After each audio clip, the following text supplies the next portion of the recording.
Caixa. A vida pede mais que um banco.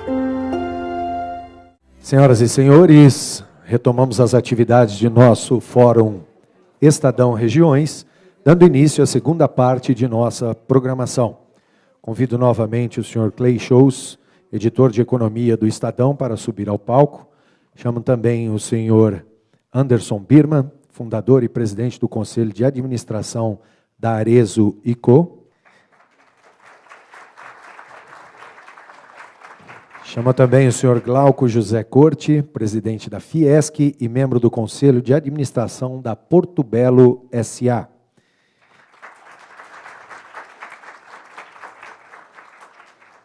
E o senhor Roland Hanson, vice-presidente de Relações Institucionais da GVT.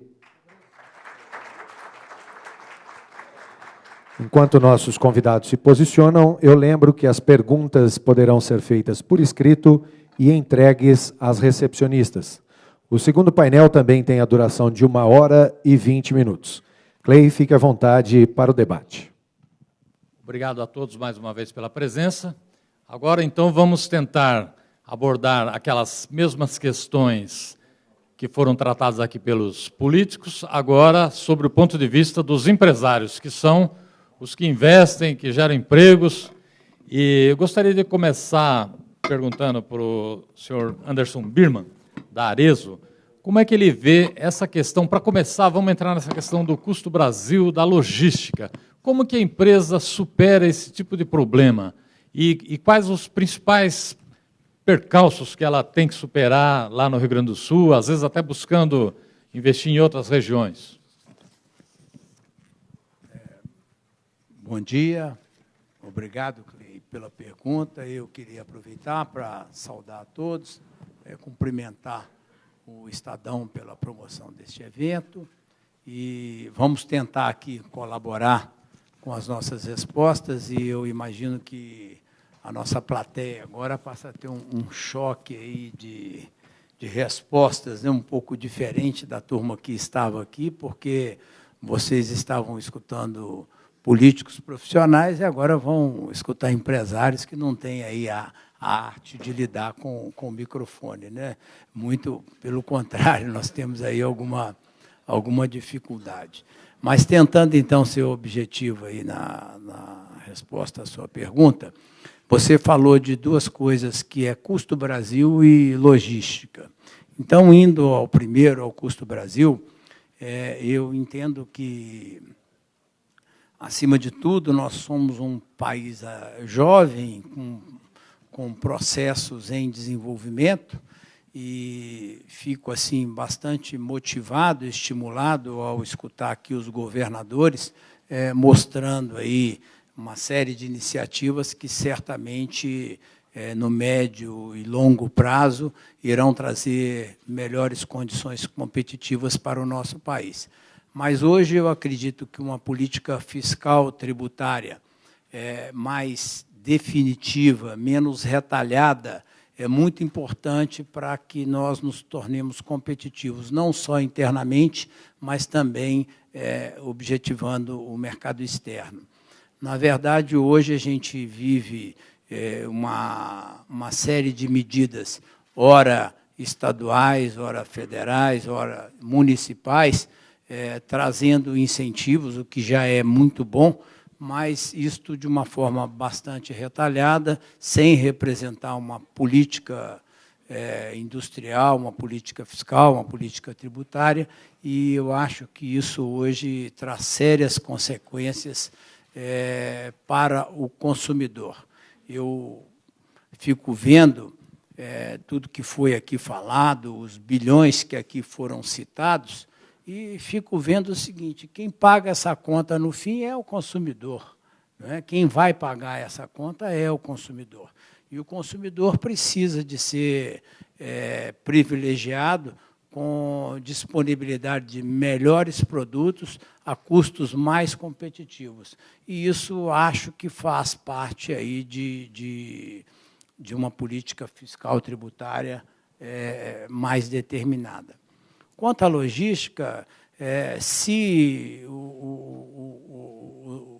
os políticos anteriormente aqui sentados colocaram tantos investimentos e tantas melhorias a serem acrescentadas a um sistema, eu acho que fica fácil para todos vocês verem as dificuldades que a empresa brasileira tem hoje de fazer, distribuir e chegar aos consumidores os seus produtos dentro da malha logística que nos é disponibilizada.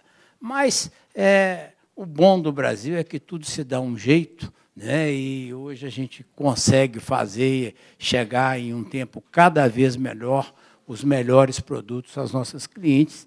Vamos continuar fazendo a nossa parte, mas ficamos felizes em ver que há toda uma disponibilidade governamental e também proporcionar melhores condições para que isso seja realizado. O senhor Glauco José Corte, representante das indústrias de Santa Catarina. Como que o senhor vê essa questão? O custo do produto final acaba encarecendo muito por causa da questão do transporte, das estradas ruins, da falta de condições de logística, né, para exportação. Como que o senhor vê essa questão lá em Santa Catarina? Como está sendo resolvida? Ok, bom dia, obrigado pelo convite, também feito a Fiesc. Cumprimento meus colegas aqui de painel. É uma oportunidade que nós temos também de prestar contas do que estamos fazendo. Eu digo com sinceridade que eu estava quase acreditando, em relação ao primeiro painel, que nós estávamos em outro país, né? Tudo ia muito bem, né? Tudo está, né, perfeito, né? Ainda bem que tivemos o bloco final. No bloco final se reconheceu que nós temos alguns problemas, e são problemas gravíssimos, né? E justamente esses dois pontos, o custo Brasil e o custo de logística, estão retirando a competitividade da indústria brasileira. Não é possível que o transporte via rodoviária, por exemplo, do oeste de Santa Catarina aos nossos portos no litoral, saia mais caro do que o transporte por navio de Itajaí, por exemplo, a um porto da Europa ou um porto dos Estados Unidos. Alguma coisa está errada quando os brasileiros saem do seu país para fazer compras em Miami, que é mais barato. Não precisamos fazer grandes contas, né, aritméticas, usar a matemática para saber que há alguma coisa errada estruturalmente no país. Mas o custo Brasil, todos reconhecemos, está excessivamente elevado e as perspectivas são de maior elevação ainda. Porque, se nós acompanharmos as proposições que estão no Congresso Nacional, todas elas são de elevação do custo Brasil. Aliás, o discurso da presidente, o discurso dos ministros, eles não estão alinhados com os decretos, as portarias, as normas do Ministério da Fazenda, da Receita Federal, do Ministério do Trabalho. Hoje, uma indústria importa um equipamento da Alemanha, dos Estados Unidos, equipamentos de primeira qualidade. Quando vai operar aqui no Brasil, o Ministério do Trabalho impõe ajustes no equipamento que lá fora é utilizado sem problema nenhum, né? A famosa NR12, que está deixando as empresas simplesmente desorientadas, né? Então, o custo Brasil é extremamente elevado, nós corremos o risco, se a sociedade não se mobilizar, de ele ficar mais elevado ainda nos próximos anos, e a logística é excessivamente cara. Eu vou falar pelo meu estado, né? O governo federal nunca olhou com atenção para os investimentos da infraestrutura, né? E, mais recente, nós temos um caso muito interessante, que foi mencionado aqui. A BR-101, no sentido sul, deveria estar concluída em 2009. Nós acompanhamos de perto o cronograma de obras da BR-101, sentido norte. A duplicação, porque até então, não tínhamos esta BR duplicada. Era para estar concluída em 2009. Nós estamos no final de 2013 e os nossos estudos indicam que ela não ficará pronta antes de 2017.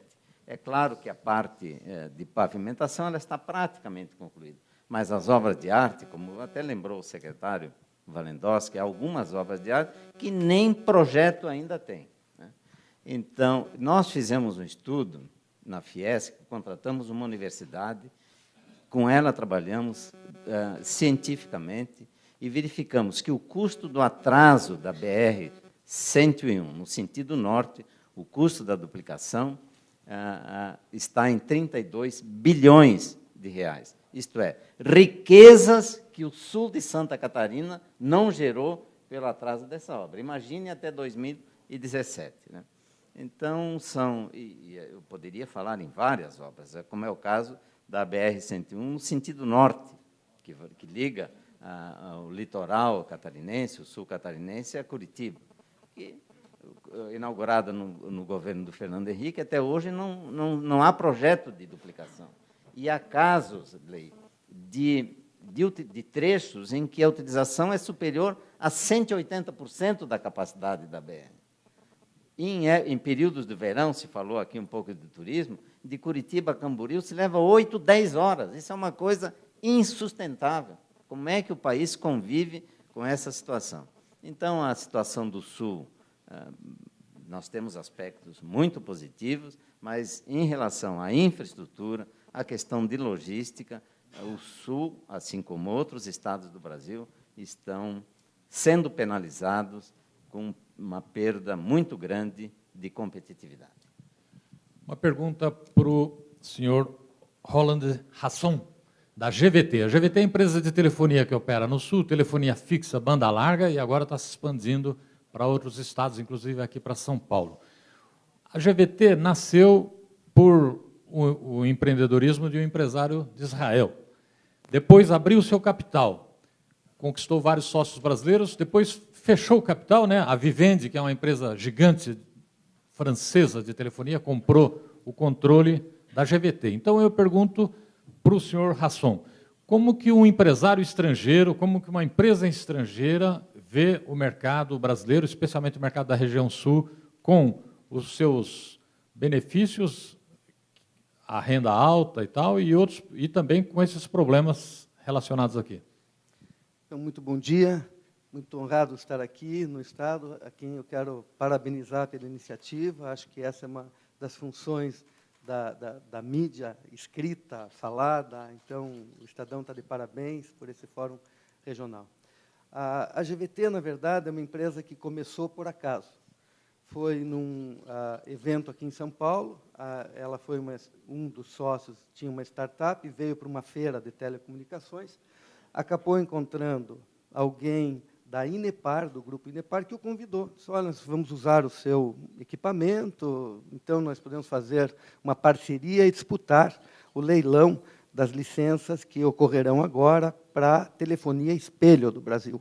E eles, então, resolveram que iam concorrer para a região sul e sul de Mato Grosso também. Só lembrando que telefonia espelho era, na época de privatização, o governo abria uma concessão para a mesma área que já existia, por isso chamava espelho. Foram feitas várias licitações para empresas que competiriam nas mesmas áreas das antigas operadoras. Né? Exatamente. Era o início da concorrência. Né? Exatamente. Havia um monopólio de comunicações. Este monopólio foi fatiado em regiões. Então, teve a Telefônica ganhou aqui em São Paulo, então teve a Telemar no Nordeste, depois no Sul ficou a Brasil Telecom, se não me engano. Então, esse monopólio fatiado acabou sendo concedido a partir de concessões. Eles pegaram toda a rede pronta e a telefonia espelho, que era a construção, ela não seria uma concessionária, seria uma autorizatária. E ganharia aquela que ou propusesse maior valor ou mais cidades a serem atendidas. A GVT, quando veio, estava disposta a participar com o grupo Inepar. Essa startup era uma empresa pequena, que já instalada nos Estados Unidos, mas pequena, sem capital, e veio e disputou fazendo a seguinte proposta. Quando chegou no Brasil, vale dizer, a Inepar pulou fora. Disse, olha, lamentavelmente, nós temos uma pequena participação numa empresa de telecomunicações, a legislação proíbe, então não podemos participar. Mas vamos, já que vocês vieram, vamos dar o apoio com advogados e tudo mais, para vocês não perderem o tempo de vocês. E eles, sem dinheiro, propuseram, então, o Amos Guedes, que é o atual presidente da empresa, pagar ao governo R$100 mil, mas ofereceu de atender 60 cidades no período de 1 ano e meio. Enquanto que as demais ofereceram milhões, mas com uma disponibilidade de atendimento de cidades muito menor. E a GVT acabou ganhando. E aí, a partir desta vitória, que ela foi atrás da compra de equipamentos e tudo mais. E sempre num espírito de luta, porque ela começou absolutamente sem dinheiro. Até que abriu seu capital em 2006 ou 2007, pulverizando as ações, fez uma arrecadação de mais de R$1 bilhão e investiu na sua empresa. A GVT sempre investe, é impressionante, o investimento do último ano, num faturamento de 4 bilhões e 600, foi de 2 bilhões e 300 milhões. Então, investimento pesado, ela sempre acreditou no Brasil e está investindo e continua investindo muito no Brasil. Então, eles, quando abriram capital, passaram a ter dinheiro para investir, mas veio, para concorrer com as grandes é difícil, veio uma oferta de compra da própria Telefônica aqui de São Paulo, e com essa oferta de compra despertou também o interesse do grupo Vivendi, que é um grupo francês, que passou a brigar com a Telefônica pela compra da GVT. E essa compra, então, acabou se concretizando a favor da Vivendi, que ofereceu um valor maior, e, a partir daí, ela fechou o capital. Mas a Vivendi, que é um grupo, eu acho que não sei se, mas deve ser o maior grupo francês, maior, inclusive, que Renault, é um grupo muito forte. Ele detém a Artivision, que faz games, detém a Universal Music, detém a SRF, que é a segunda maior telefonia da França, a Maroc Telecom. É um grupo muito forte. E eles, então, decidiram, no mundo, por investir no Brasil. E eles continuam investindo pesadamente. Eles acreditam muito no Brasil. O Brasil, na verdade, é um país que, comparado com os demais grandes ou em ascensão, Rússia, China, a Índia, o Brasil é um dos que oferece as melhores condições de confiabilidade. Na verdade, se você pegar a Rússia, nós temos diversos problemas lá. Quer dizer, todos conhecem os problemas da Rússia. A China, nem se fala, a forma de governo, os cantões, na verdade, e a Índia, só o número de dialetos já afugenta todo mundo. Então, o Brasil ainda é o melhor país do mundo para que se invista. E nós estamos vivendo ainda uma sobra de capital. Quer dizer, eu acho que o Brasil tem grandes chances, apesar de todas as dificuldades que nós mesmos fazemos, né, que o próprio governo faz. A própria GVT luta com muita dificuldade para conseguir se instalar. Demorou anos para conseguir entrar aqui em São Paulo, está tendo dificuldades em entrar em diversos municípios brasileiros, apesar de já estarmos em 20 estados, atendemos 148 cidades, mas é uma luta. Até por taxa de permissão de uso do solo, quando você vai entrar no município, é uma dificuldade tremenda. O backbone, que vem do Rio Grande do Sul, hoje, com as concessões das rodovias, faz com que essa construção seja muito difícil, porque tem que passar pelo DENIT, pelo DR estadual, pelos municípios, cada um querendo comprar uma taxa e tudo mais. Mas, ainda assim, com todas essas dificuldades, a Vivendi é um grupo que acredita muito no Brasil e que continua investindo, é o que eu te falei, investiu 2 bilhões e 300 milhões esse ano, e o ano que vem a tendência é investir mais para o crescimento da GVT. Obrigado. Uma pergunta para o senhor Anderson Birman. O senhor começou a produzir calçados lá em Minas Gerais, depois mudou-se para o Rio Grande do Sul. Hoje tem uma das maiores fábricas de calçados do estado do Rio Grande do Sul, que é o maior polo calçadista do país. Mas, recentemente, o senhor abriu também uma loja em Nova York, né? Não da Arezzo, que é a principal marca do grupo, mas da Schutz.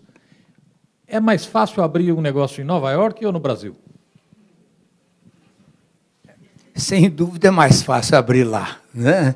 Mas eu te diria que todo país novo é um aprendizado enorme para quem está chegando. Então, abrir uma foi mais fácil, mas desenvolver vai ser mais difícil, porque nós vamos ter que aprender mais sobre o país. Tá? Aqui é mais difícil abrir, mas também é o cenário competitivo que a gente já conhece e, de certa forma, lidera, o que faz com que a nossa operação se torne mais atrativa e a nossa principal operação no solo brasileiro.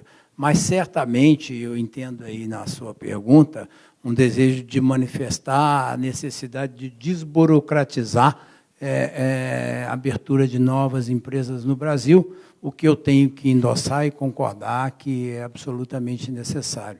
Mas, indo à primeira parte da sua pergunta, eu aproveitaria aqui o plenário para contar um pouco da história da Arezzo, que eu brinco, secretário, é uma empresa minerucha, um pouco mineira, um pouco gaúcha, mas eu diria também que é uma empresa brasileira, uma empresa que está presente praticamente em todo o território brasileiro e com vontade de expandir para outras regiões do mundo, mas que pensa de que a questão regional é muito importante de existir até para a transmissão de conhecimento entre os estados e para desenvolvimento da nossa federação, mas que assim, um sentimento de nação é muito importante que exista entre nós para que esse país aproveite o potencial descrito aí pelo nosso colega, que eu acho também muito importante e relevante, e realmente este país é onde a gente pode crescer e se desenvolver mais. Mas só ainda nessa questão de comparar a abertura de uma empresa. O Brasil já aparece em vários rankings sobre melhores ambientes para fazer negócios, ele aparece lá embaixo, né? É muito difícil abrir uma empresa aqui no Brasil ainda, e fechar é mais difícil ainda. Lá em Nova York tem o nível de exigência, de papelada, burocracia é bem consideravelmente menor. Como foi esse processo? Sim, é bem menor, não só para a abertura, mas a operação. Eu diria, já inclusive copiando aqui um pouco do colega, porque há muita regulação no país. Então, por exemplo, a questão trabalhista de certa forma, muito mais desregulamentada no território americano. Você contrata sem grandes obrigações de médio e longo prazo. Nós seguimos aqui, acredito eu, ainda um pouco do modelo europeu de contratação, que nos faz ter grandes vínculos no médio e longo prazo, sem contemplarmos a produtividade das pessoas. O mercado americano é um mercado mais aberto nesse sentido, e eu acho que, a partir daí, tudo aquilo que é muito regulamentado, você dizia agora da NR12, isso é a responsabilidade civil do empresário em relação ao mau funcionamento de uma máquina, talvez seja mais importante de se desenvolver do que propriamente uma norma regulativa que estabelece equipamentos de proteção, de suposta proteção e segurança ao trabalhador. Então, eu acho que a questão de cultura e desenvolvimento de consciência profissional é um assunto que, com o tempo, também virá para o nosso país. Tá certo, obrigado, senhor Birman. Uma pergunta para o senhor Glauco José Curti, de Santa Catarina. Pergunta da plateia aqui. Gostaria de saber dos empresários o que se espera da melhoria da classe política em relação à segurança jurídica e encargos trabalhistas que acabam por refletir diretamente no preço final dos produtos. Eu considero o empresário de atividade produtiva, realmente, no Brasil, quase um herói. Eu falo sinceramente, ele deveria ter um tapete vermelho, porque são tantas os óbices para o empresário exercer, para ele se dedicar à sua função, que é gerar empregos, que é produzir, que é vender, colocar bons produtos. É tanto entrave, tanta burocracia, tanto papel, que tem que ter uma resistência física para dar conta das exigências que o setor público faz ao setor privado. Eu quero mencionar aí dois casos recentes. A questão do adicional do Fundo de Garantia Tempo de Serviço. Tinha prazo certo, determinado, era para recompor o Fundo de Garantia, depois do maior acordo jamais feito na história entre empregador e empregado. O fundo foi reconstituído, era de se esperar, estamos diante de uma questão de segurança jurídica. Era de se esperar que, nesse caso, o adicional fosse eliminado. O adicional foi mantido. Uma outra questão de insegurança jurídica muito grande, a questão da terceirização. o sistema precário hoje é de terceirização. Nós queremos regulamentar, o que o setor produtivo está pedindo, é regulamentação para que o trabalhador terceirizado tenha os mesmos direitos, as mesmas obrigações, a mesma assistência do setor público. Não se permite, isso não avança no Congresso, porque o governo tem uma base sólida, uma grande maioria, que não permite que por pressão das centrais sindicais, que se faça essa regulamentação. O que acontece? O governo é o maior empregador de trabalhador terceirizado. Petrobras, o próprio governo, setor público. Nunca se ouviu falar que o governo, ou a Petrobras, tenha sido notificada por trabalhar com terceirizados. Agora pergunto ao Birman, pergunte a qualquer empresário do setor privado, quantas vezes já foi notificado por ele usar o trabalhador terceirizado? Terceirizado ainda iria, agora o quarteirizado é que é pior, né? E você se envolve aí em assuntos que você jamais poderia imaginar que estaria envolvido. Então, nós, de fato, vivemos no Brasil, eu vou colocar entre aspas, né, mas uma conspiração contra o setor produtivo. Essa é que é a verdade. Quer dizer, se faz de tudo para impedir que o setor produtivo se desenvolva, que invista mais, que gere mais empregos. E eu fico admirado com a capacidade, eu estou falando do industrial, de uma forma geral, mas do empresário brasileiro. É admirável a sua capacidade de competir com tantas condições adversas. Ainda assim, em Birman, o empresário brasileiro é competitivo. Ele consegue... Você imagina, só 42 anos aí na Lídia, lutando para sobreviver a tantos planos econômicos, a tantos governos, políticas. Isso você nos envaidece ao fazer essa citação. Mas é uma, Birman, só um grande verdade. Né? Inclusive, o senhor estava comentando ali agora há pouco que, na verdade, o senhor teve que passar a produzir calçados porque o seu pai teve problema com o plano econômico na época do governo Collor. Nos anos 70. Nos anos 70? Problema na Bolsa de Valores, né? A Bolsa de Valores enfrentou uma das suas famosas crises, e meu pai, então, naquela época, ficou carente de recursos e motivou a mim e meu irmão que abríssemos o nosso negócio em 1972. Mas só queria complementar. Hoje, a insegurança jurídica está não somente no âmbito do Poder Executivo, Legislativo, mas também do Judiciário. Quando o Judiciário estabelece que, por exemplo, a nova lei que regula o aviso prévio, ela é retroativa, nós estamos criando um passivo sobre uma legislação que acabou de ser editada. Aliás, o ministro Malan dizia sempre que, no Brasil, até o passado é incerto. E é mesmo. Né? Porque nós estamos sujeitos a portarias, decretos, a interpretações. O fiscal entra na sua indústria, ele pode fechar o fiscal da sua indústria.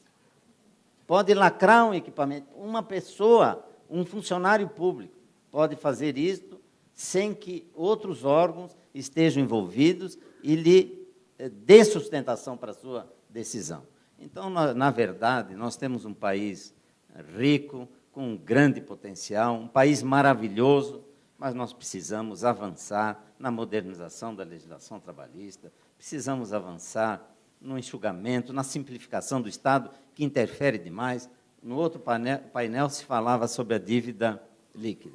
Os Estados vão ter uma boa redução.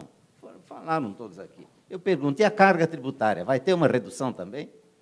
Deveria ter, porque o Estado está deixando de ter uma parcela de ônus. Isso deveria ser transferido para quem paga a conta do Estado. Mas não. Todo ano a carga tributária sobe mais um pouquinho, aumenta mais o custo do Brasil. Vou citar mais um exemplo. O Simples Nacional. O Simples foi feito para beneficiar as pequenas e microempresas. O que acontece? O que os Estados rapidamente fizeram? Incluíram as micro e pequenas empresas no regime de substituição tributária. E, então, acabaram com os benefícios que tinham as micro e pequenas empresas através do artifício da substituição tributária, que obriga as micro e pequenas empresas a pagar de acordo com uma tabela elaborada por cada Estado, antecipando o pagamento de um tributo que seria devido mais na frente. Então, realmente, a situação, sob o ponto de vista institucional, é muito difícil para o empreendedor, para aquele que corre riscos com seus investimentos, não só, o Birman falou bem, não só na questão da abertura ou do fechamento da empresa, mas na operação da empresa. Antes era só isso, abertura e fechamento. Agora está difícil manter a empresa em operação. Gostaria de, sobre essa mesma questão, senhor Rasson, como é que o senhor faz para explicar para os franceses da Vivendi que aqui o passado também muda? Pois é, isso é uma dificuldade tremenda. Mas, na verdade, o Grupo Vivendi entendeu essa situação. A GVT não tem trabalhadores terceirizados. Ela tem um corpo de funcionários hoje em torno de 7.000 funcionários próprios do seu call center e dos seus instaladores de telefonia, banda larga e televisão por assinatura. Então, sempre que alguém for ligar para a GVT, não será um terceirizado, o seu call center é próprio. Sempre que alguém for à casa de um cliente para fazer a ligação de banda larga ou de televisão, esse empregado não será terceirizado, esse empregado é um empregado próprio. Claro que isso acarreta custos enormes, acarreta um departamento de recursos humanos, uma vice-presidência de recursos humanos gigante, mas é uma das políticas da GVT. Esse grupo francês tem uma política quase que socializante, porque ela brinda os seus funcionários com planos de incentivo e ela luta muito. É uma empresa enxuta, mas que tem todos os seus colaboradores do seu lado. Todos eles têm uma parcela de remuneração variável. Essa parcela, por exemplo, no call center, se a questão for resolvida de uma única vez, ele ganha um bônus. Se a questão for resolvida em, sei lá, duas chamadas, ele já diminui o bônus, mas a ideia é sempre essa, sempre a satisfação do cliente. O custo disso é enorme, realmente você diminui todas as possibilidades. Mas ela já ingressou no Brasil com esse sistema, ela adotou esse sistema, ela sabe que é assim que funciona e não tem como. Claro que todo mundo grita. Se fala com o vice-presidente de recursos humanos, ele fica louco. Nós temos um departamento estruturado gigante para atender a legislação trabalhista brasileira, que realmente ela faz com que a empresa tenha um fardo muito grande para carregar. A simplicidade é obrigatória. Quer dizer, o Brasil já ultrapassou o tempo de estar com essa legislação, há muito tempo. Mas, ao contrário, o que se vê é cada vez pior. Quer dizer, essa última legislação da empregada doméstica, que ainda é para inglês ver, porque não há regulamentação alguma, então não há eficácia da norma, ela demonstra que o Brasil está caminhando para trás. Quer dizer, em vez do Brasil caminhar para dentro, para frente, para liberar os seus empresários, que são verdadeiros heróis. Eu vejo lá, é uma coisa absurda a luta diária da GVT, dos empresários da GVT, para desenvolver a empresa, para atender tanta legislação, tanta norma. Quer dizer, e o Brasil não está andando para frente. Quer dizer, eu não sei o que acontece, por que os empresários não são ouvidos, por que essa legislação não muda. Quer dizer, acho que o ex-presidente Lula tinha a faca e o queijo na mão para modernizar a legislação trabalhista, por ele vir da classe trabalhadora, e isso é fundamental. Nós temos que modificar tanto o sistema tributário quanto a legislação trabalhista. O Brasil tem que parar de ser o paquiderme que é, com essas amarras todas. Outro dia, o vice-presidente estava dizendo, escuta, é verdade que tem que haver um intervalo de, no mínimo, 1 hora e, no máximo, 2, que se eu tiver um intervalo de meia hora, eu tenho que pagar o resto como hora extra. Falei, é verdade. Mas o empregado quer, porque ele quer sair mais cedo, ele não pode fazer meia hora? Não pode. Aí eu vou pedir licença, até porque me lembra o que está acontecendo em muitas cidades. Essa questão do intervalo está obrigando o funcionário, o trabalhador que estuda à noite e que costumava ficar na empresa até o horário de começar o seu trabalho, estudando, lendo na biblioteca da empresa, ele não pode mais ficar. Ele tem que sair, chega às 6, 7 horas, ele não pode bater o ponto e voltar para a empresa, para a biblioteca, para fazer os seus exercícios. Né, eu sou professor da universidade. O Brasil está assim. Para mim já perguntaram, mas professor, o senhor também trabalha? Trabalho, é verdade, não é verdade? Mas professor, eu conheço ainda trabalho, professores que vivem disso. E eles, então, eles dão aula pela manhã e à noite, que são os turnos em que há um número expressivo de estudantes, porque, na verdade, grande parte da população tem que trabalhar. E eles não podem, tem que haver um intervalo de, no mínimo, 11 horas. Quer dizer que o professor, se ele der aula até 10h30 da noite, ele não pode estar 7h30 da manhã na faculdade, sob pena da faculdade ter que pagar hora extra para esse empregado. Então, há amarras na legislação que são simples de serem removidas, de serem traduzidas em flexibilização, esse termo é horrível, ninguém gosta, mas que vai facilitar a vida dos empregados. São enfermeiros que trabalham em hospitais no regime de 12/36. Isso é proibido pela legislação. A legislação proíbe, mas, escute, pro empregado, pro enfermeiro que está lá, é ótimo. Para ele é bom, não adianta. Então, eu vou acrescentar. Podemos assim? Não, inclusive, só fazer uma parte. Essa questão da terceirização e da mão de obra foi tema de um recente fórum aqui no Estadão. E um dos assuntos discutidos era esse. Os empresários, os sindicatos empresariais fazem um acordo trabalhista com o Sindicato dos Trabalhadores. Um deles, inclusive, era esse. Os trabalhadores pediram para o sindicato para que eles pudessem sair meia hora mais cedo, eles reduziriam o intervalo do almoço e ficou acertado. O interesse dos trabalhadores era sair mais cedo para evitar o trânsito. E daí chega o Ministério do Trabalho, o Ministério Público do Trabalho, e veta o acordo, que foi negociado entre as partes. Então, realmente é uma... Não há a menor liberdade no Brasil de você... Se privilegia a lei ao invés da negociação, do entendimento entre as partes. Esse é o Brasil. Queria fazer referência a um novo projeto que está aí, que no ano que vem já vai afetar a operação de todas as empresas. O nome, eu acho que é E-Social. O E-Social, a folha de pagamento digital, que vai concentrar todas as informações de todas as empresas do Brasil. De todos os empregados. Em um único sistema, né? A hora que ele toma o cafezinho, se ele tosse durante o dia ou à tarde. Bom, mas não é só isso. Integra a Receita Federal com o Ministério do Trabalho, com o Ministério da Previdência. Na verdade, o objetivo era facilitar, mas vai haver um cruzamento de informações que vai... Mas não é só isso. Não sei se os senhores sabem que tem que incluir alguém que se candidata ao emprego. Chega ao setor de recrutamento, de recursos humanos, vai entrevistar um candidato que pode vir a ser demitido, ele já terá que entrar no E-Social com todas as informações, CPF, endereço, nome, família. Quer dizer, nós estamos criando um arquivo que... O Obama vai querer pegar esse arquivo aí. Certamente. Se é que já não tem, né? Aliás, diz que o Obama estava comendo um hambúrguer, e chegou um menininho ao lado dele e disse assim: o senhor anda espionando meu pai, hein? Ele disse: ele não é seu pai.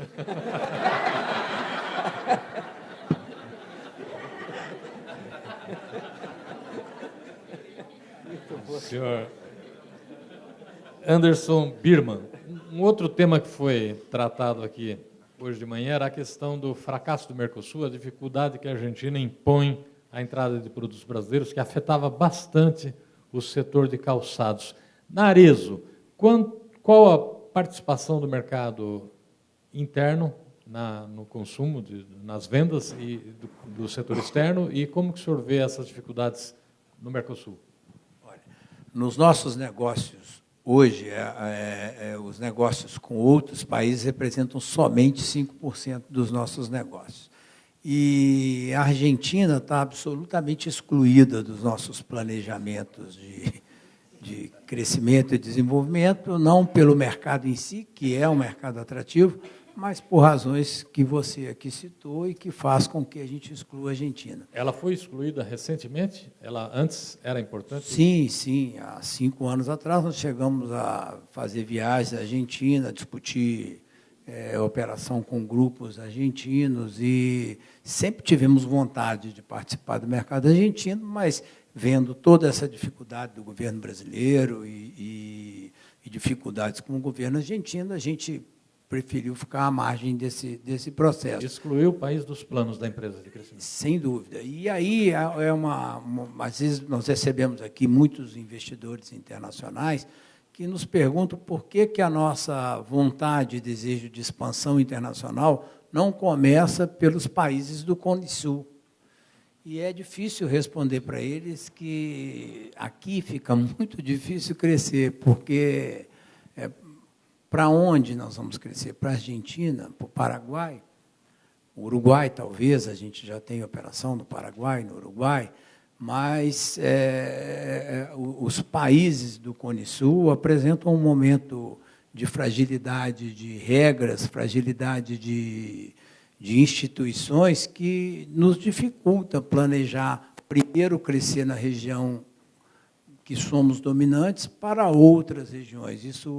Isso é um grande problema para nós. No Paraguai, qual que é o problema? A renda ou a pirataria?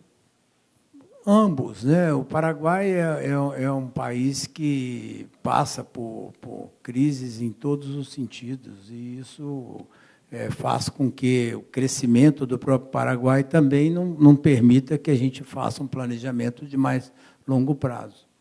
Você vê que a Arezzo, ela chuta mesmo. Precisa chutar. E os outros países? Chile, Bolívia? Chile talvez seria a nossa maior possibilidade de expansão, mas é um país que tem uma cultura muito própria e assim, muito conservadora. Então, dos países deste Cone Sul, o que moda ainda é um item que provoca poucas reações ainda nos consumidores. Então, o mercado não se mostra tão atrativo. Em resumo, você traça um custo-benefício das dificuldades e dos potenciais do mercado, você prefere concentrar todos os seus esforços no grande mercado, que é o mercado americano, onde a competição é muito maior, tem um mundo ali exposto, a regulamentação é baixíssima, mas você fica na sua própria competência, a questão de crescer ou não crescer. Mas como que vocês conseguem enfrentar a competição da China, por exemplo, para entrar no mercado americano e para sobreviver no mercado brasileiro? Aí eu teria que começar a contar um pouco daquilo que eu sempre falo lá no Rio Grande do Sul, secretário, do grande potencial que tem o Rio Grande do Sul como fornecedor de inteligência, diria assim, na produção de calçados femininos. Eu te diria que o responsável pela montagem do grande polo produtor mundial hoje, que é a China, são os gaúchos. Há 20 anos atrás, em torno de 900 gaúchos foram deslocados para a China, onde fizeram esse grande polo, que hoje tem a participação de todos os setores do mundo, inclusive a Itália, que tem a melhor tecnologia e os melhores recursos para a produção de calçados no mundo. Hoje a China tem isso, mas o polo calçadista chinês foi fundado por gaúchos. Isso é, o estado do Rio Grande do Sul tem aí uma tradição, como disse o secretário, na produção de calçados, e desenvolveu principalmente nos anos 70, nos anos 60, um grande potencial e inteligência na produção de calçados. É um artesanato que depende da artesania do povo, mas depende também de processos de tecnologia que os gaúchos souberam fazer muito bem. E hoje, num mundo... Não, os industriais brasileiros detêm as indústrias na China, é isso? Não. Os industriais chineses levaram profissionais gaúchos brasileiros que montaram aqueles que nos vieram, de certa forma, acabar com a nossa capacidade competitiva no mundo. É culpa dos gaúchos, então, é isso? Eu diria que talvez assim seja uma fragilidade do Brasil de deixar sair isso. O que a gente hoje está tentando vender no mercado americano?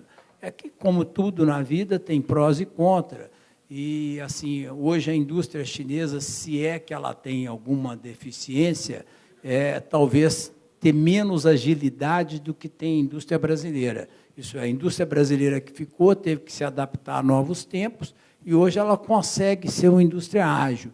E a agilidade no que nós trabalhamos, que é moda, é muito importante. Eu te digo que velocidade talvez seja um dos principais componentes que a gente apresenta nos nossos produtos. Nós estamos tentando levar esta velocidade também, aliado com um padrão de qualidade diferenciado dos chineses, para o mercado americano. Mas precisamos ainda aprender do mercado americano. Aliás, Birman, o teu setor é um dos que acho que lança a cada 3, 4 meses, faz um lançamento novo, né? Eu te diria, ou menos do que isso. Menos. Todo dia. Hoje nós temos 5 produtos novos por dia nas nossas lojas. Então, isso é uma característica do industrial brasileiro, né? A China não tem essa condição. A agilidade que o Birman falou, aliado ao design, né, e ao lançamento constante de novos produtos, é que faz com que se possa manter a competitividade. Mas vai ter também. Vai ter. Pode aguardar que vai ter. Esse é um diferencial vai que, ter com o tempo, todos atingem. Que vai ter, como Ficam chegou a qualidade também. Antes a gente falava um negócio da China, né? Hoje é um produto de boa qualidade, né? Então, o industrial brasileiro vai ter que estar constantemente se inovando, criando, melhorando a produtividade para se manter competitivo. Eu não entendi por que os brasileiros não montaram indústrias na China, porque eu conheço muita gente lá do Paraná que montou empresas na China e traz para cá, e está um gigante hoje no mercado. Vários setores, a indústria de brinquedos. Foi para lá, aproveita a mão de obra barata e tudo mais. Mas se todos fizerem isso, vai ficar difícil para trabalhar aqui no Brasil. Vai. Ninguém vai comprar seu telefone. Não vai. Verdade. Não, e assim, a indústria chinesa desenvolveu-se debaixo de certas prerrogativas que eu imagino que o povo brasileiro não concordaria em fazer com trabalhadores. Não é? Então, isso hoje é contestado por organizações do mundo inteiro, eu não entraria nesse mérito, mas eu diria que eu até me permitiria enviesar a conversa aí para um outro assunto, voltando, Glauco, para aquilo que a gente está conversando aí também de regulamentação, porque eu acho assim que o grande inimigo que todos nós temos é a inflação. Quando você vê aqui o governo falando sobre continuidade da dívida dos estados, provocada pela inflação. A inflação é o nosso inimigo público número 1, verdadeiramente, como é sempre falado aí. E o que leva a esse processo contínuo e inflacionário é o excesso de regulamentação que a cada dia se coloca nesse país. Se deixasse a economia mais livre, se deixasse que as coisas se ajustassem, eu acho que poderíamos chegar aí a uma condição mais estável de desenvolvimento. Eu diria que a inflação nos exclui de várias possibilidades competitivas. Eu queria acrescentar aí a resposta do Birman também, levantar uma outra questão. De fato, mantidas as proporções, a Argentina é aqui também.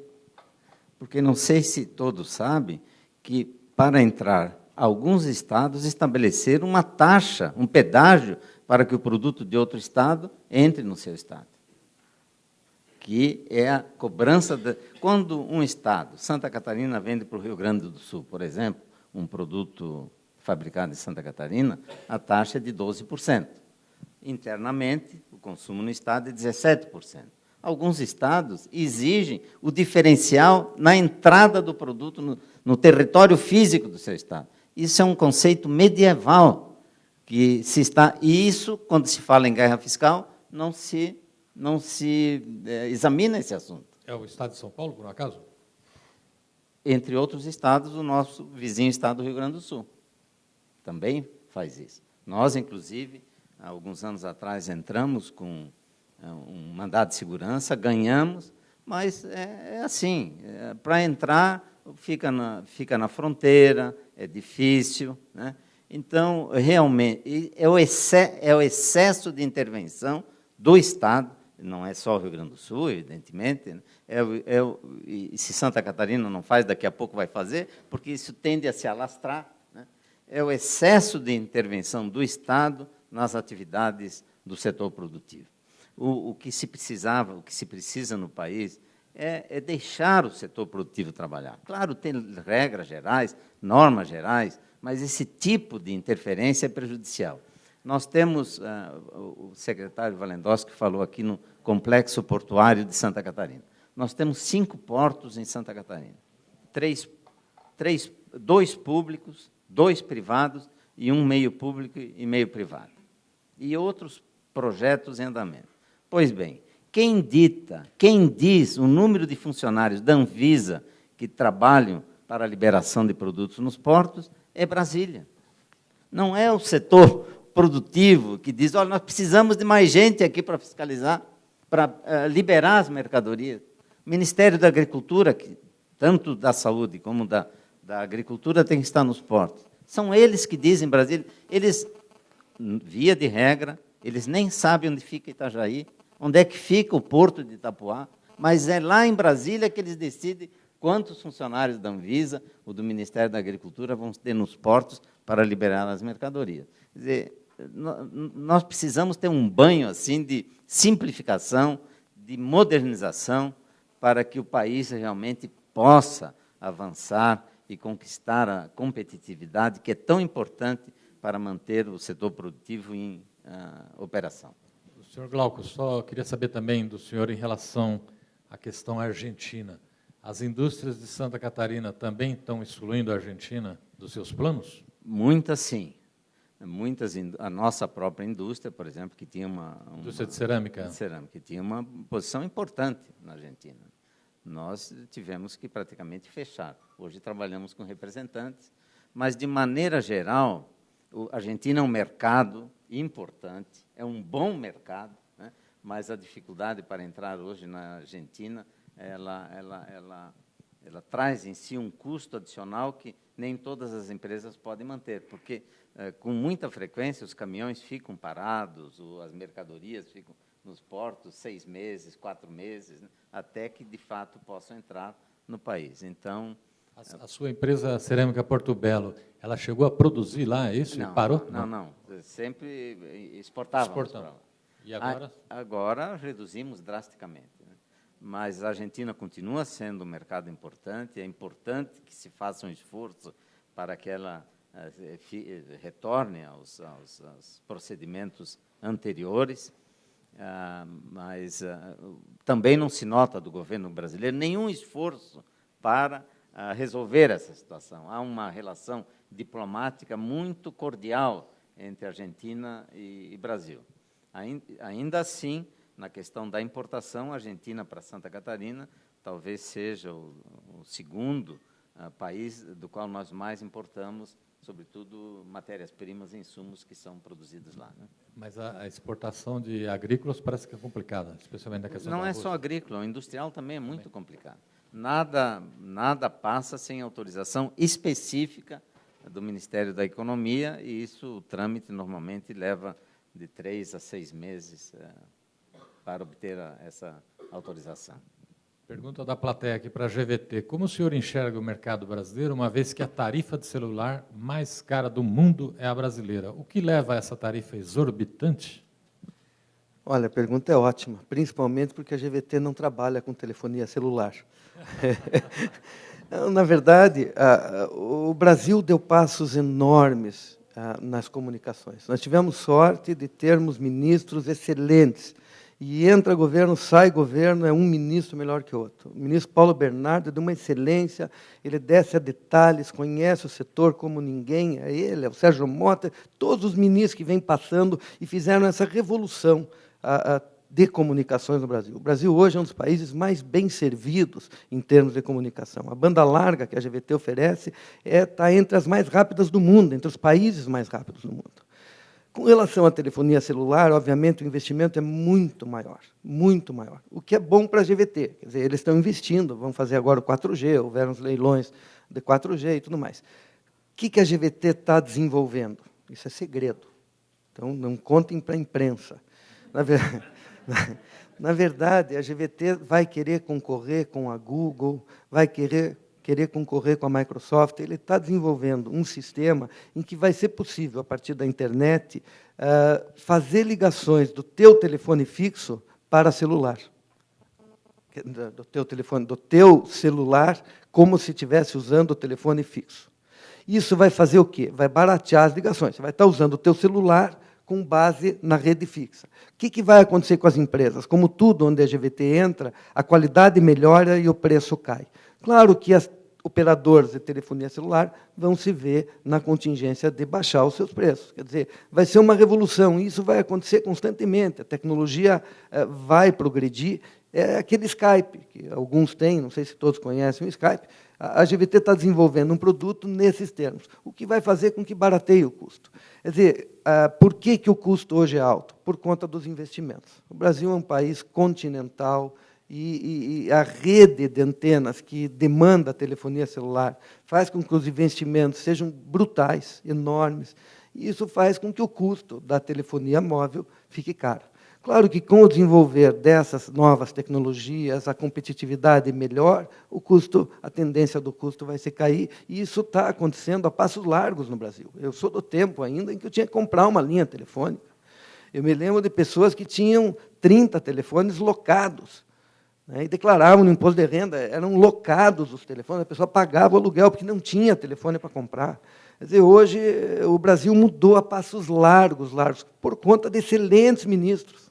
O ministro Paulo Bernardo hoje é um lutador para baixar a tarifa de impostos. Então, o ICMS na telefonia fixa também é muito elevado, né? É muito elevado. A gente está tentando baixar, mas é a fonte de renda dos estados. Hoje é uma briga, né, com a fonte de renda dos estados, com a fonte de renda da União. A União fica com a maior fatia.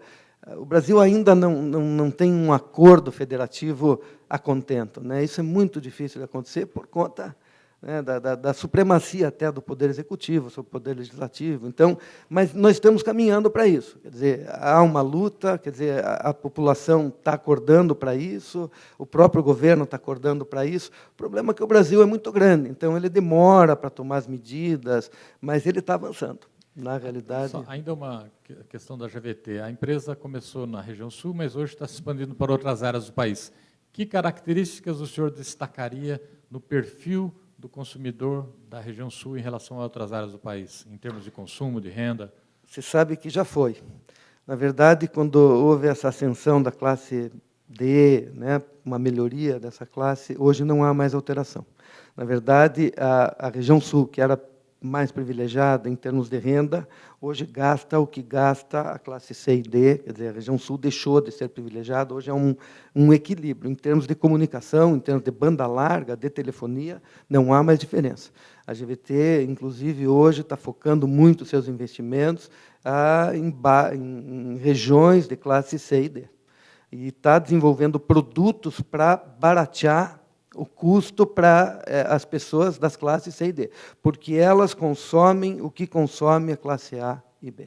Então, se na minha casa eu gasto R$200 para ter lá a televisão, a banda larga e o telefone, a classe C e D gasta R$200. Só que, em relação ao meu salário, isso representa 10%. Em relação ao salário dele, aquilo representa 25%.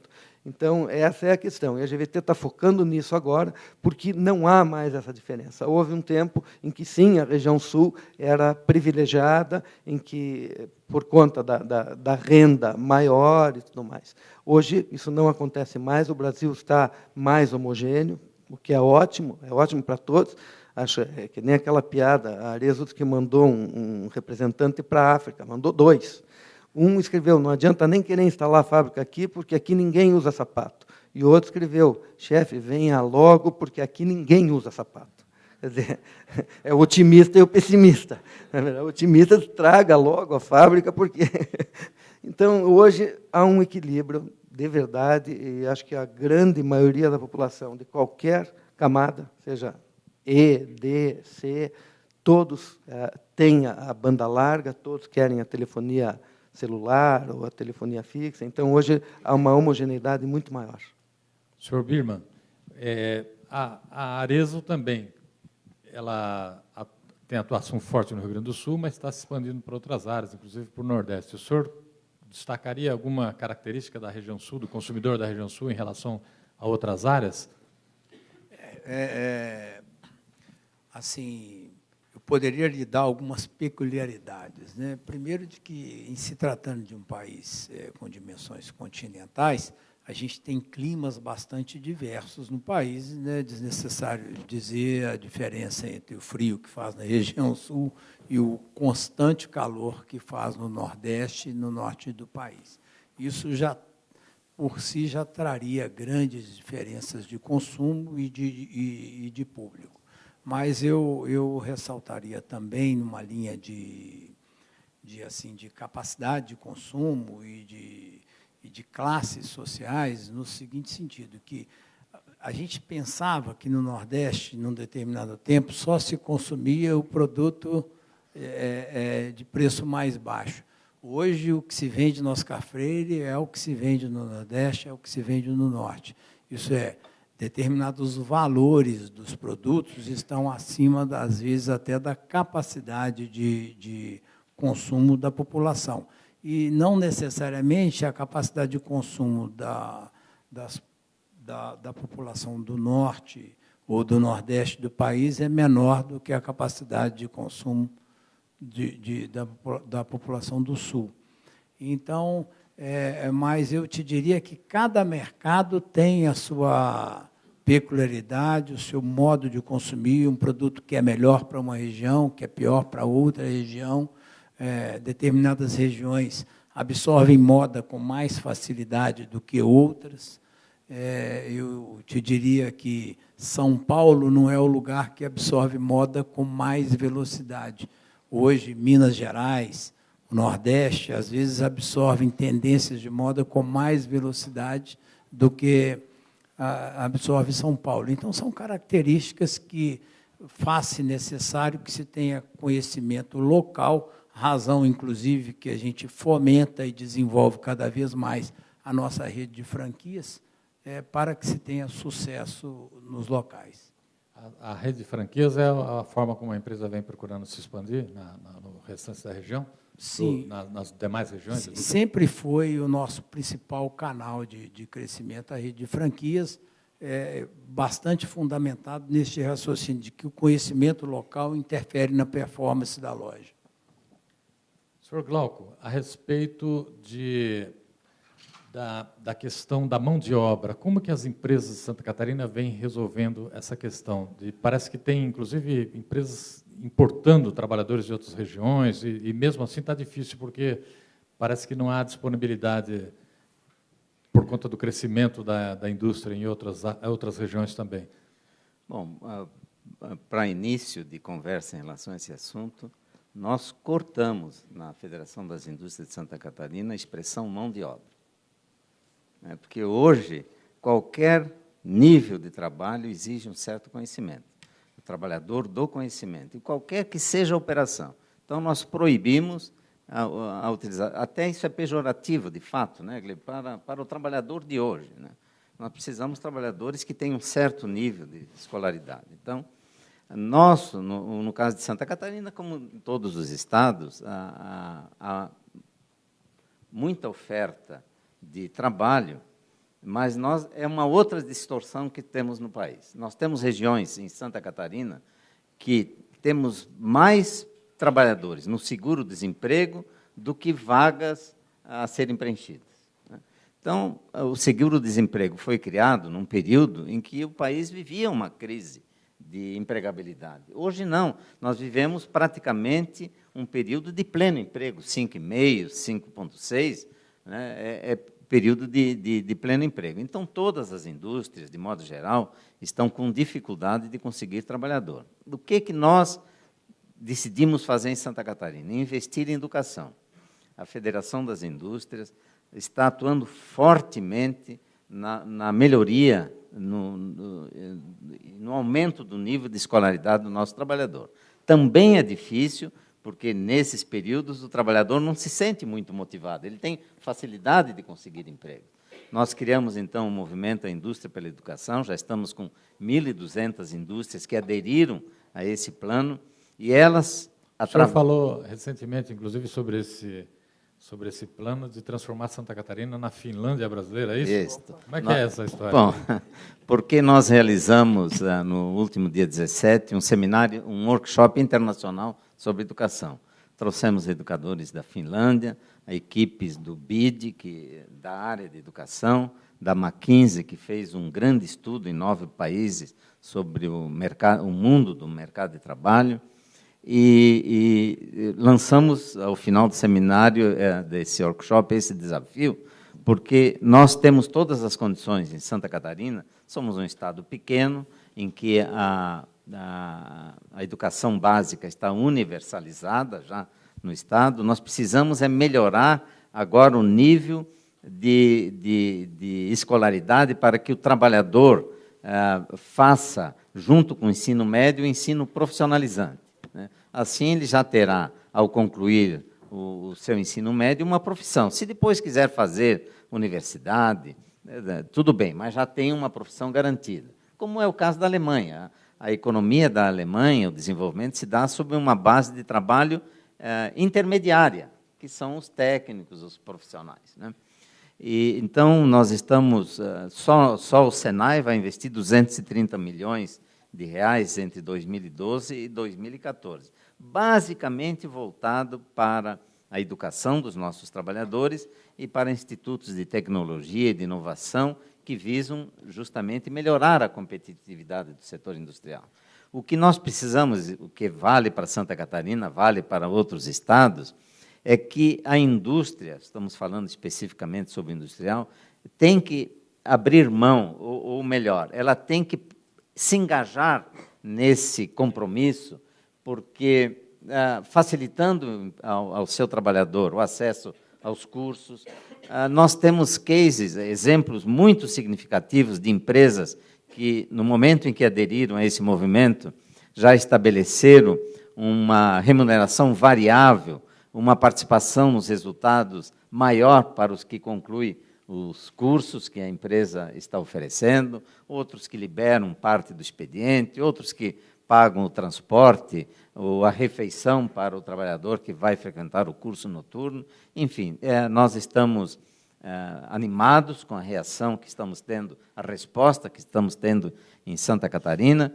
E ontem a própria CNI, em Brasília, realizou um grande workshop também. Todo esse movimento tem um comando da Confederação Nacional da Indústria, e estamos, portanto, animados, convencidos de que, para que possamos dar sustentabilidade ao crescimento, nós precisamos melhorar o nível de conhecimento do trabalhador. A produtividade no Brasil, nas últimas 3 décadas, não cresceu. Ela está praticamente estagnada. A produtividade só cresce quando se aumenta o número de trabalhadores, se aumenta a folha de salário. Nós precisamos de 5 trabalhadores no Brasil para realizar o que um trabalhador americano realiza. Então, o país tem esse grande desafio de melhorar o nível de escolaridade, a qualidade no ensino é outra questão importante. Essa comparação com os Estados Unidos, só para explicar, é resultado do nível de tecnologia e robotização. Duas coisas. Educação. Aumento no investimento no capital físico, que é máquinas, equipamentos modernos, e também no nível de escolaridade, na capacidade do trabalhador de operar esses novos equipamentos, essas novas máquinas. O problema da competitividade no Brasil está relacionado com a baixa produtividade, e isso nós só vamos melhorar investindo em educação, em melhoria de escolaridade do nosso trabalhador, que é um trabalhador que tem disposição para aprender. Birma? É impressionante a capacidade do trabalhador brasileiro de se ajustar a novas tecnologias, a operar novos equipamentos. Se nós conseguirmos, nos próximos anos, fazer um investimento maciço, aliás, nisso tem que fazer justiça ao governo federal. Ele criou o Pronatec, que é um programa que hoje está disseminado por todo o país, em que o próprio aluno recebe, tem uma remuneração para estudar, esse é um ponto altamente positivo, mas nós temos realmente que trabalhar a escolaridade e também a gestão das nossas escolas. Normalmente não se dá muita importância à gestão da escola. E a educação tem que deixar de ser importante, apenas importante, para ser uma prioridade no país, acima de qualquer outro investimento que o país está necessitando. Um consultor... À vontade. Rapidamente. A indústria calçadista, como a indústria têxtil, a indústria de confecção, a manufatura em si, é uma indústria que inicialmente é indutora de processos. Isso quem já assistiu aquele filme Tempos Modernos, do Charlie Chaplin, né, que ele sai ali na fita, atrás de cada operação, não muda muito uma indústria de calçados daquele tipo de produção industrial. Eu digo isso para dizer de que esta indústria, que hoje também já requer mais educação, porque opera equipamentos sofisticados, que exige também mais capacitação por parte dos contratados, mas essa indústria tende a migrar para regiões do país onde a densidade de mão de obra disponível, não pode falar o termo mão de obra, que eu vou concordar com você, mas de pessoas disponíveis, é maior. E então o que eu acho assim é que um evento como este é muito bom porque ele trata de regionalidades, mas ao mesmo tempo ele torna explícita a necessidade de uma grande integração no país, porque pelo fato que você citou no início, o Estado de Santa Catarina começa a ter problema de disponibilidade de pessoas para cumprir determinadas operações. Eu acredito que o Bolsa Família não deve estar crescendo tanto no Estado de Santa Catarina, não é?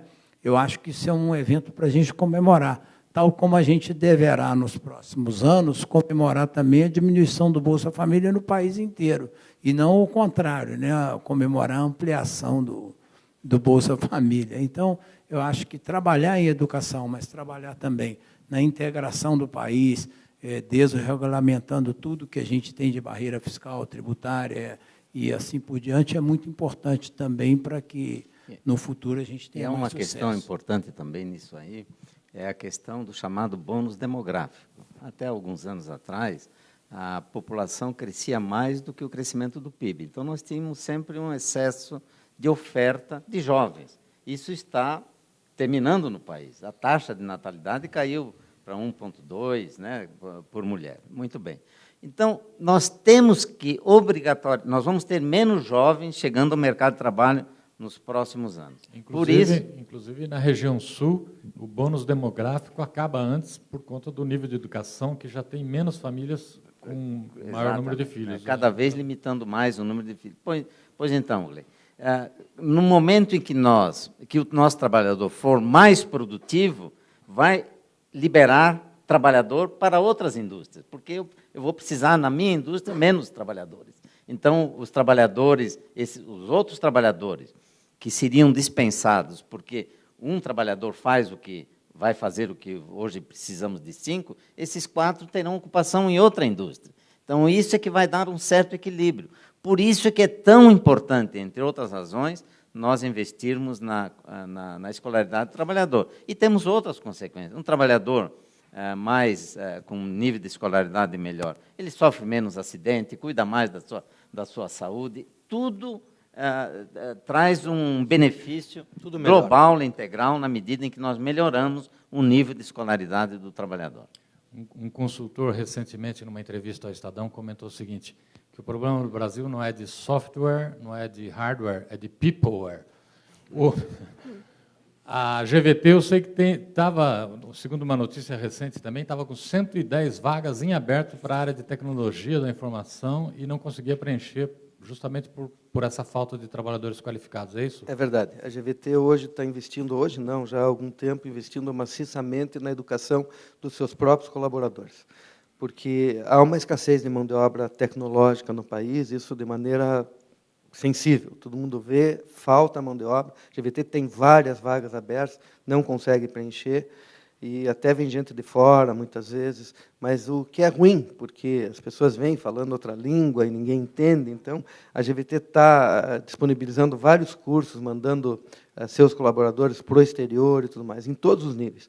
Então, desde atendentes de telemarketing, que já estão fazendo curso, já temos gente que evoluiu na carreira da GVT. É a única maneira que a GVT encontrou, que é bom para o país, né, de ter os colaboradores consigo e mantê-los no emprego.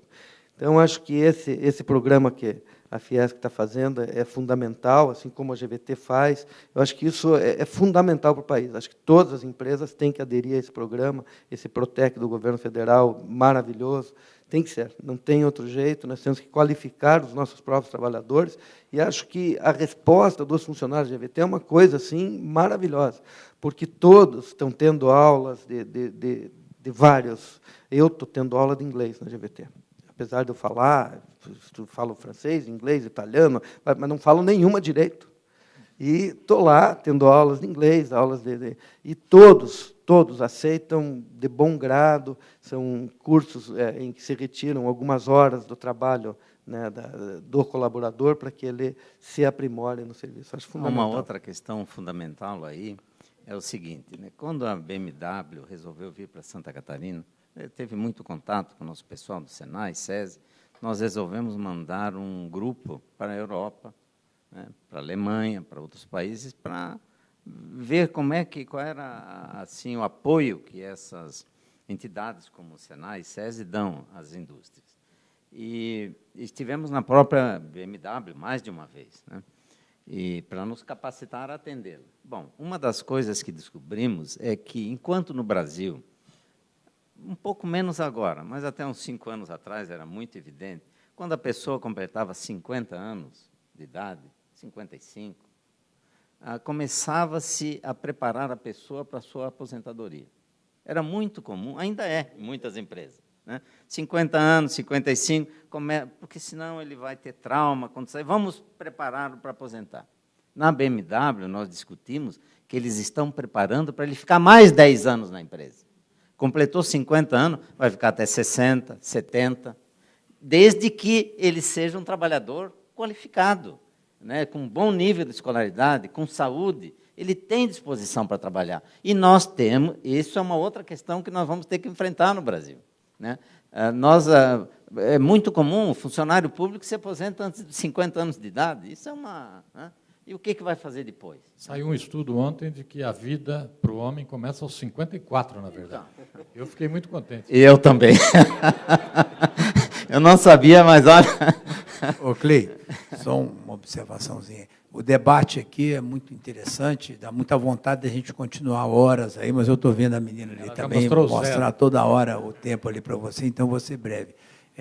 Na verdade, o debate abre vontade de conversar sobre a possibilidade de contratação de pessoas de fora do país que poderiam agregar também ensinamento ou não, matéria polêmica, os médicos já deu muito o que falar, né? Então, mas eu coloco aí que é um ponto de que eu acho que uma hora nós vamos chegar numa necessidade de qualificação que a gente não vai ter tempo para qualificar na velocidade que a gente precisa. Eu convido os internautas aqui, é só mandar o currículo, então, para o senhor Birman e para o Corte. Quem sabe, né? Mas não desci da área de gente e gestão da empresa, mas realmente gosto da ideia. Mas o Birman fala sobre os médicos, né, que estão chegando ao Brasil.